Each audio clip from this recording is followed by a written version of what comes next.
Okay, here comes some major controversy off the gate. This is gonna be spicy. If you can't handle the heat, then drink some milk and get out, because I'm gonna drop the rating for Sanji piece and Zoro piece to around a 9.5, somewhere in that category. NANI?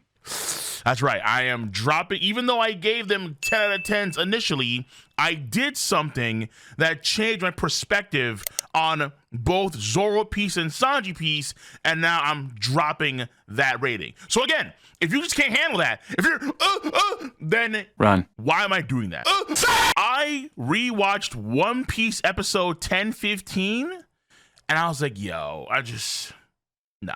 It's over. It is the best episode of One Piece in every conceivable way. In terms of the storyboarding, in terms of the directing, in terms, you could argue, animation, in terms of staying true to the story, the manga itself, and not deviating so much from the manga. There are so many things it does perfectly. That episode will probably be taught in animation and directing classes in the future because it's just so damn good. It's one of the best episodes of anime all time, 10-15, unironically. And I'm sitting here like, yo, okay, even though I love Zoro piece, I love Sanji piece, It's over. I still love them. And if you don't know, we have my episode reactions to them. Sanji piece already out on Kingu-san channel. Zoro piece coming out this Tuesday on the Kingu-san anime reaction channel as well. I don't plan on changing the title and that stuff because that's how I genuinely felt when I watched them, for damn sure. That's right. But for this video, quickly, I'm gonna compare the two, since this has been requested by more folks than you would first think. If you wanna see a full breakdown dive for both Zoro piece and Sanji piece, go in the description box down below and enjoy those two videos to your heart's content. Okay. Here we go.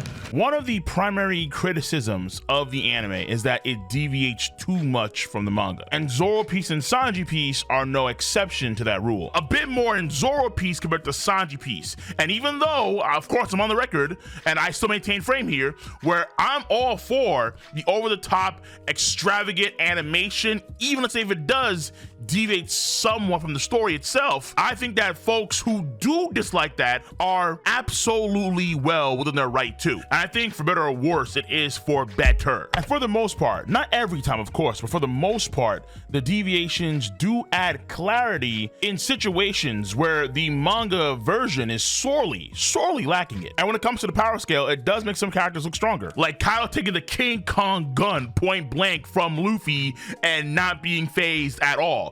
Or let's say Big Mom doing that Kakusaki punch on page 1, and then that lightning bolt went through the island and made some crazy tidal waves. And Sanji piece and Zoro piece aren't any different. So we see Queen get a speed buff in stealth mode, and we find out that he does completely snuff out his presence when he's in stealth mode, a detail that the manga doesn't add, because folks were saying back then, well, hold on, it's kind of dumb for Queen, who is unironically damn near the size of a 2-story house, to be in stealth mode, as it's so dumb.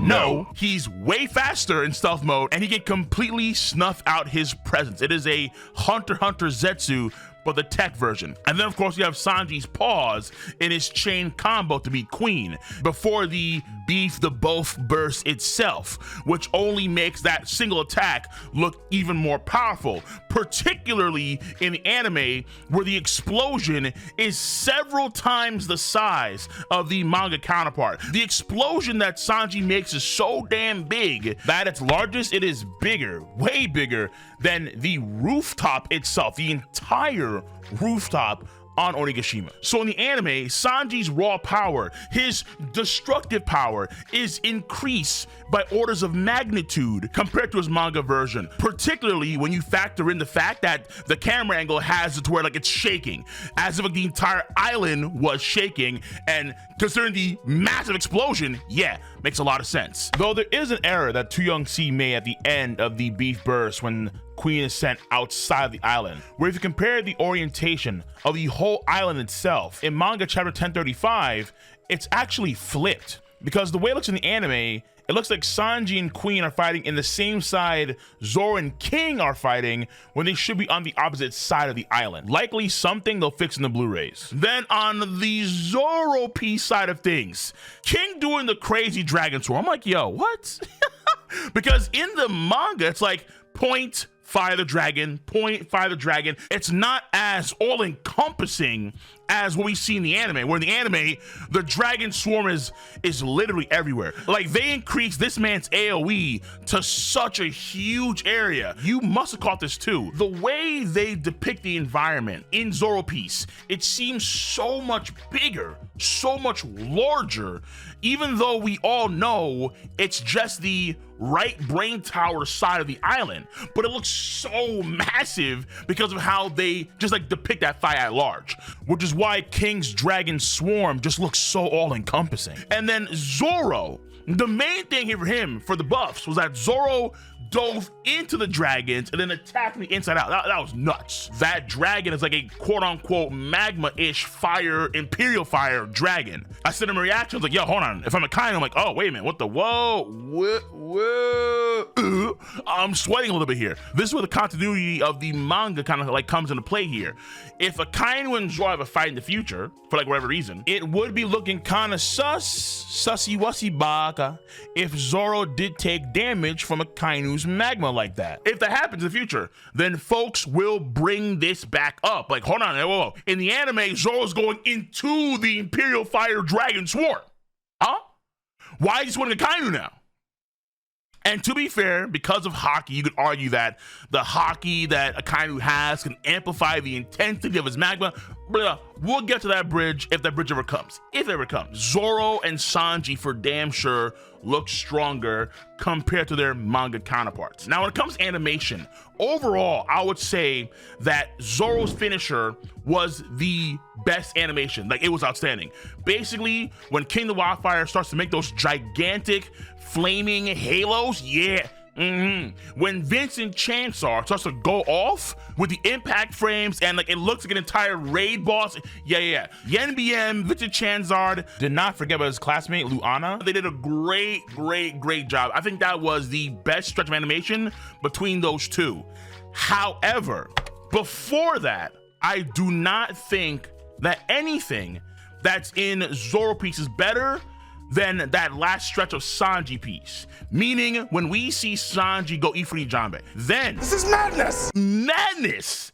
That is Akihiro Ota, the guy that did Snake Man and Yamato versus Kaido, comes out and puts on a show with Sanji versus Queen, Blue Flames, Ifrit Janbe, running on Queen's body like it's a sonic platform. That was just out of this world. Then you have the Zeph part, which was phenomenal. And then the last stretch, the actual beat versus itself, the same animation they gave for Luffy and Shanks at in the film Red, Too Young C. That was just outstanding in the book. The way the Ifrit Janbe looks, the impact frames of lightning every time he hit, oh no.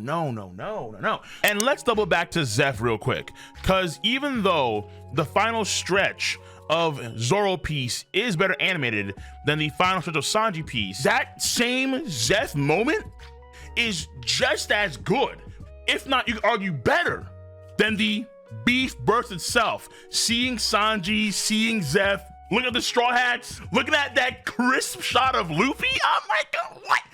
That was character substance that I thought was excellent. And nothing in Zoro Piece for Zoro even came close. A Zoro vs. Mihawk rehashed scene, that ain't it. The character substance is way better in Sanji Piece. Zoro Piece, you had impact frames that were so cool and so on and so forth.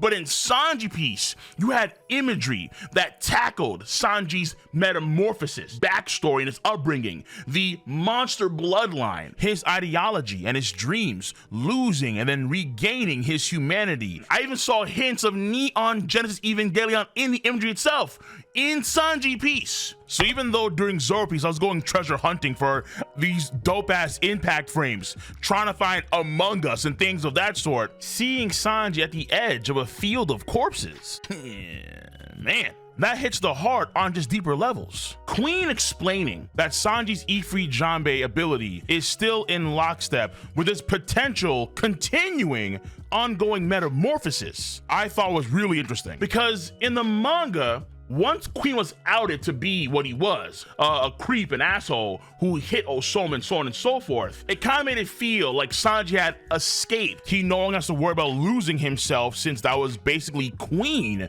who was the reason why Osoma got hurt, not himself. But after the E-Free combo and then Queen rebounding and saying what he said reignites the idea that Sanji is still in the crosshairs of his body's mutation and he's at risk of losing himself, like in the same vein as someone that have dementia, right?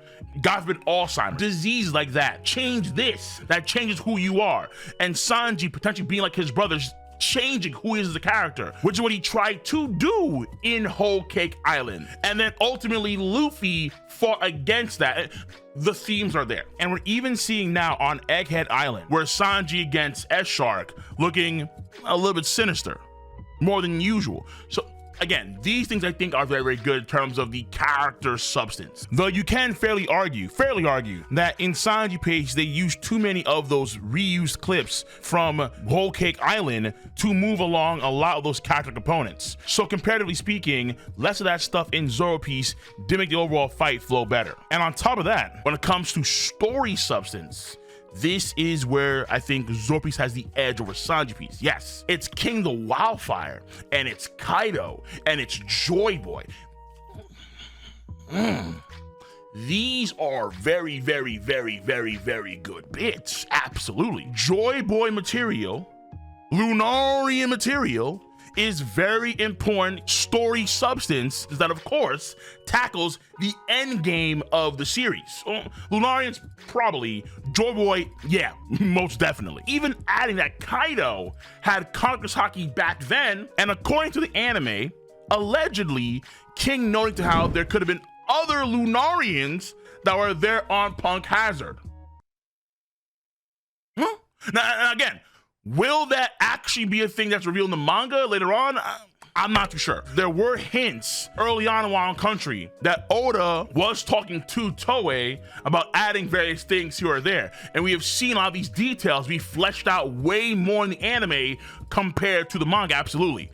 That's why I've said before that the anime is probably gonna be canon, at least in some parts, because they're adding so many more details and context where the manga is lacking that. But that was never official. Those were leaks, but they were never official or never clarified that, which is unfortunate.